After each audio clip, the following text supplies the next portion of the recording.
So I did a video a while back about how cardio is not very important to a healthy heart, but exercise is. So you have to be substituting cardio with strength training, okay? And I do a couple different types of strength training. Also, it's important to understand that lifting heavy is not as important to health as lifting for endurance, or at least it doesn't seem to be. Now, I want to make clear I'm not a doctor, I'm not a scientist, I'm not a registered nurse, I'm not a chiropractor, I'm not a physical therapist, I'm not any of those things. I'm educated in personal training. Okay, I'm just putting that out there, but I'm not a certified personal trainer at this point in time, so I'm not certified. So essentially, two forms of exercise that have become extremely popular as of recently are what's called Crossfit and Hiit. Now, Crossfit it incorporates certain power lifts like the clean and jerk and the overhead press and things of this nature with lighter weights and at higher repetitions. But the problem I have with CrossFit is the people that practice CrossFit lack proper form when they're doing these techniques, and it also uses calisthenics, and I'm a big fan of calisthenics, push-ups, sit-ups, etc. I think calisthenics should be the backbone of an exercise for health program. Calisthenics and walking should be the backbones of the backbone, I should say. It's a mixture of calisthenics, stretching, and walking. That should be really all you need to get healthy, okay? But in order to target certain muscle groups, you do need weights, and I'll get into that in a second, okay? So essentially, the reason I don't like CrossFit is, as a former karate instructor, we were always taught in karate class to always be very careful about your form, whether it's your form in a push-up, your form in a sit-up, or your form in your technique, okay, meaning your punches and kicks and throws and finger locks and how to, joint locks and things of this nature. You had to be precise with your technique. And this is it's actually not as important as you might think in fighting, but it's extremely important in exercise, okay? A slow, controlled muscle contraction by practicing proper form with a push-up and a sit-up and, a curl, like a bicep curl or a leg extension or a leg curl or a squat. A slow, controlled muscle contraction isn't only more beneficial, okay? It's not only more beneficial to the muscle, it's also safer. And one of the problems I have with CrossFit is the potential for injury, and there are injuries sustained by people doing CrossFit. The next version, HIIT, H-I-I-T, which stands for High Intensity Interval Training, which is just interval training. See, the thing is with HIIT, what you're doing is you're going like 85, 90% and then stopping and then going 85, 90%. Now, back in the day when I was in gym class, we used to do and I want to thank Greg Doucette, who thinks I called him out. I didn't mean to call him out in a video I made called Greg Doucette More Cardio Than the Last Time. I didn't mean to call him out in that video. It wasn't meant to call him out. It was meant to show that cardio is not necessarily necessary for a healthy heart from what research shows. But with a HIIT, you have the same problems with CrossFit, and to me it's not as beneficial as Greg had pointed out, and I'm going to point this out. As Greg Doucette had pointed out, it's not as health promoting or as anywhere near as safe as steady state cardio. And what is steady state cardio? running, jogging, cycling, walking. I prefer walking, and I'm going to get into that. This is under what I do instead of these things. Okay, so what I do during the warmer months, I try to walk about a half hour to an hour every day, or I try to break it up. There's a couple ways you can break it up. It doesn't have to be all at once. You can do 4 15-minute walks, 2 half-hour walks, 1 hour walk. A lot of times I try to get 2 hours in just because I like walking. It helps me clear my mind. It helps me, get my exercise in. And it does help me control my body fat composition. The other thing that I do instead of HIIT or CrossFit is I do light weights at very high repetitions. And many people don't understand the benefits of muscular endurance. The big benefit, my biggest thing, when I was a young guy and I was in karate and all this stuff, I did a lot of crazy types of exercise. I did neck bridges. I did forward neck bridges.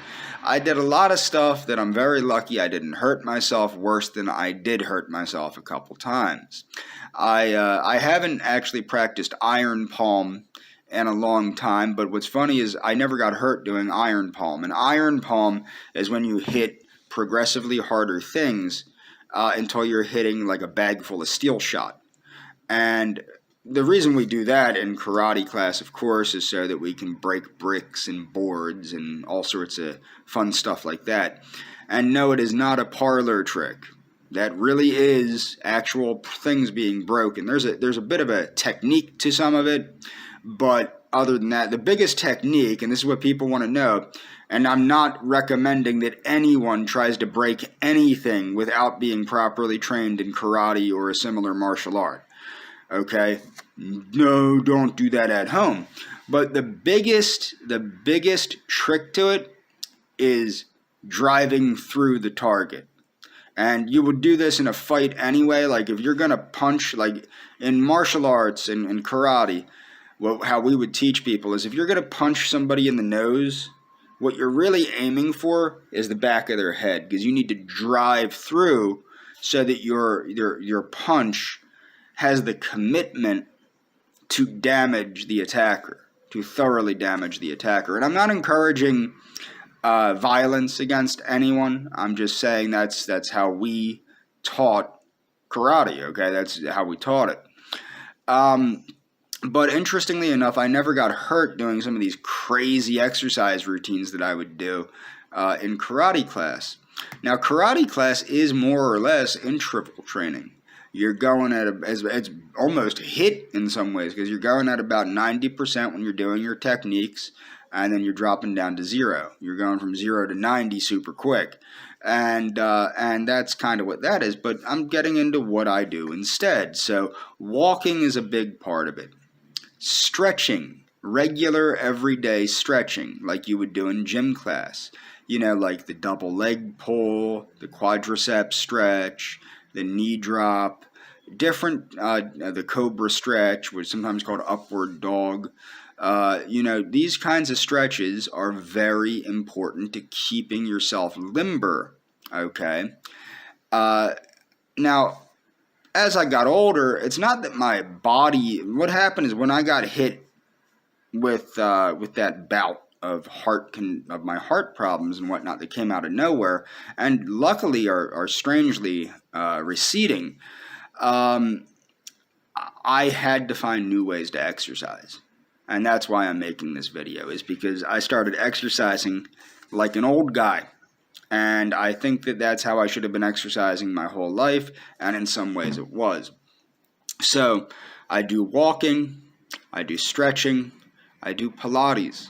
Pilates is a system of exercises that mixes ballet and gymnastics and certain breathing techniques, and it's excellent, especially for the abdominal region. Okay, I do calisthenics, I do push-ups, I do sit-ups, I do leg raises, I do chin-ups, I do all sorts of stuff, okay? And I lift light weights at high repetition. Why do I lift light weights at high repetition when I said if you're stretching, if you're doing calisthenics, and if you're walking, that should be all you need to get healthy? Well, a couple reasons. In the wintertime, when it's really cold, now I still try to walk in the winter. I still try to get my hour or 2 hours in the winter, and I do a lot of times. Okay?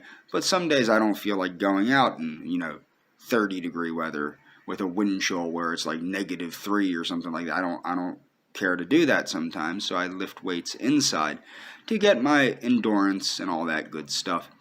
And how I do that is, and again, I'm working on a slow, controlled movement, focusing on the contraction, sometimes even closing my eyes so my body is feeling the whole contraction of the muscle, the contraction and the relaxation, the eccentric and the concentric.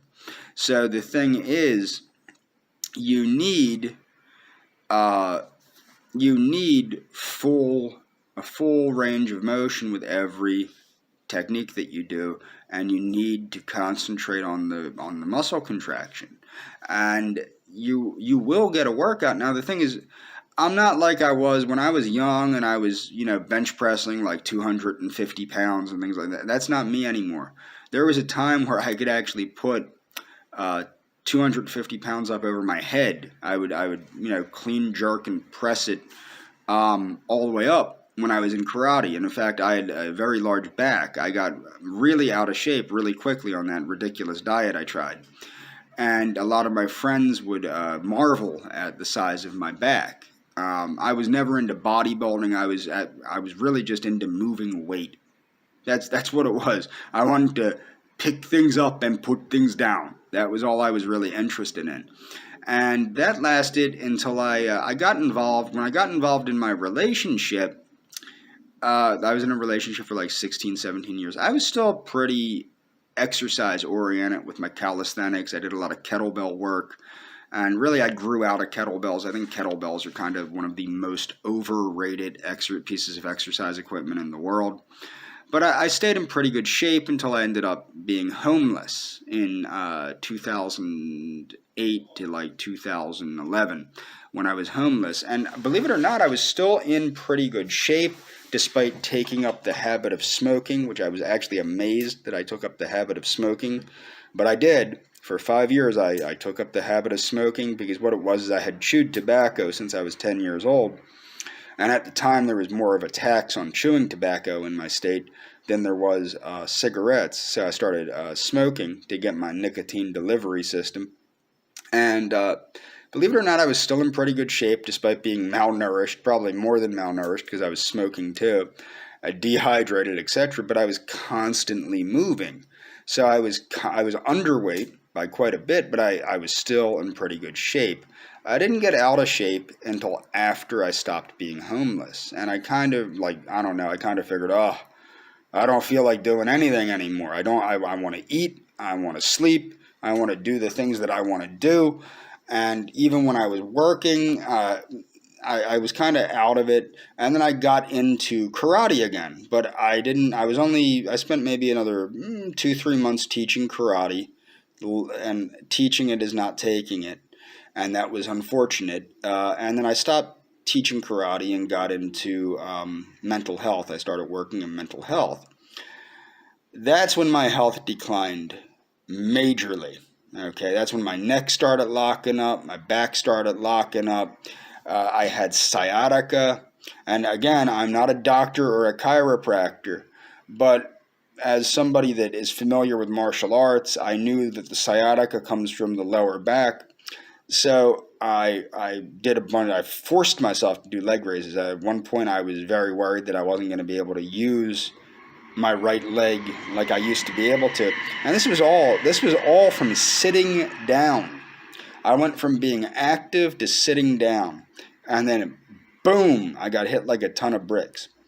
And that was the beginning of my declining in health. And it wasn't, believe it or not, it wasn't when I was homeless. It was after I was homeless. But when I was homeless, I started having mental health issues like depersonalization and things like that.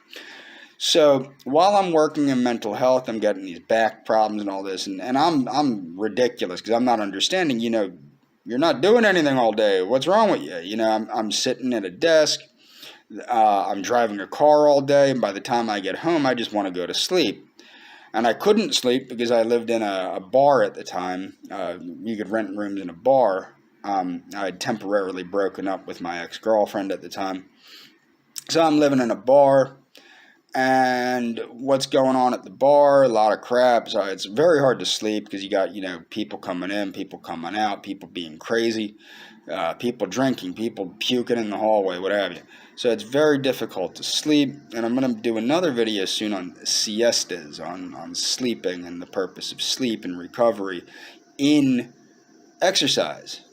So when I got out of shape and I started getting these these heart palpitations and all this other stuff, and I realized, I'm gonna have to find a new way to exercise. So the first way I started exercising, I couldn't walk very far because I kept losing my breath.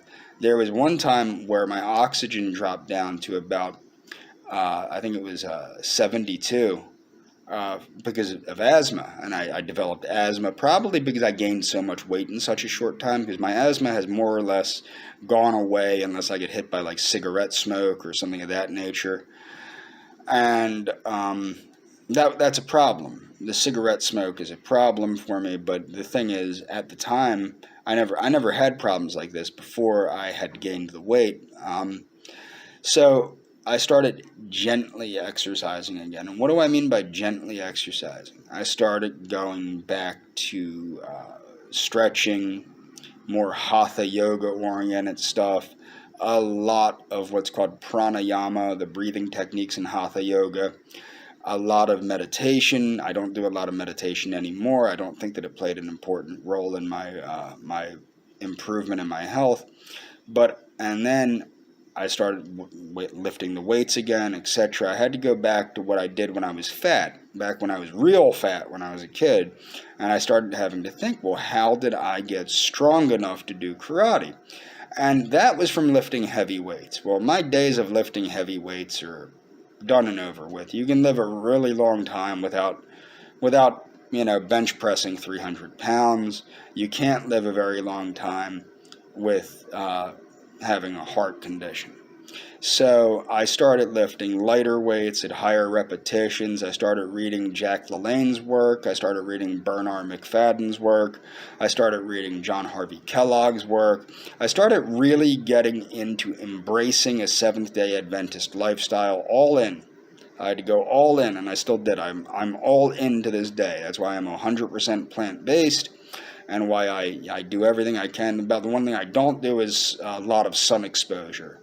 And that's about it. I mean, that's what I do instead of Hiit. That's what I do instead of Crossfit. And I would highly recommend people stay away from Crossfit and Hiit, because the side effects of these could be life-threatening. Okay, if you're going to take up weightlifting, either see a personal trainer or buy a book written by somebody that knows how to weightlift, like Bill Pearl or Arnold Schwarzenegger or Frank Zane or Lou Ferrigno. I don't know if Lou Ferrigno has written any books, or Bob Hoffman or Eugene Sandel. Learn from people that know what they're doing. Don't just pick up weights and assume that you know what you're doing. And do understand that this herky-jerky stuff that they teach at these CrossFit gyms probably is going to get you hurt. And that's all for this video.